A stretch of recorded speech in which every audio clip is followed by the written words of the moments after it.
okubeera amazaalibwa ga Ssaabasajja nga bwe mumanyi ennaku bbiri okuva kati fakti olunaku ennaku z'omwezi 17 Apuli Ssaabasajja Kabaka agenda okukoza emyaka 57. Mu nkola eya bulijjo Sande ekulembera amazaalibwa ga Ssaabasajja tubeera n'emisinde mu munabyalo. Oza mukimanyi nti emisinde gy'amazaalibwa ga Ssaabasajja Kabaka emisinde egisinga okwettanirwa mu Uganda ate endowooza giri ku kifo kya kusatu oba mu Afrika ne mu nsi yonna giri ku mwanjo ddala. Era nkasa mukimanyi nti emisinde egyo si kuva kutusi naye tuba n'omulamwa okuba kulondoolwa okutujaguza amazaalibwa ga Kabaka.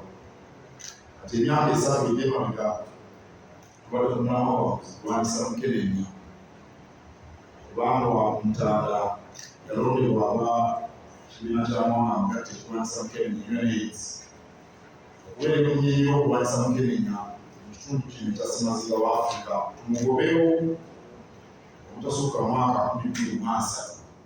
Kale bwe tuba tudduka tuba tulwanyisa Mukenenya gwe mulamwa. Mu ngeri eyo twandibadde tudduse olunaku lwa jjo mu ntereeza eza bulijjo tudduka Sande ekulembera amazaalibwa ga Ssaabasajja naye tekyasobose. Okusooka emijoozi gyatuuse naye gyakatuuka era weyogerera emijoozi tunaddukira girina ab'omusolo bannamukago wa Airtel bali mu kulondoola bya kugisasulira kugifulumya kyekisooka. Ekyokubiri omulala taliiwo tanaba kudda. Kale ne tulowooza nti ensi tusaba tugitegeeze era tujja kudda lunaku tuno tubabuulire ddi lwe tunadduka.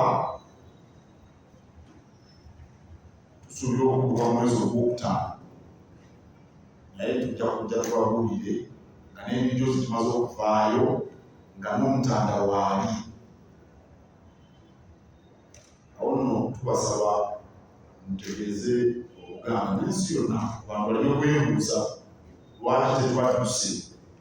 Omutanda bw'anadda tujja kubabuulira ddi lwe tunadduka era tujja kubasaba mukunge nnyo abantu okwettanira emisinde gino nammwe kennyini mugiyitabe.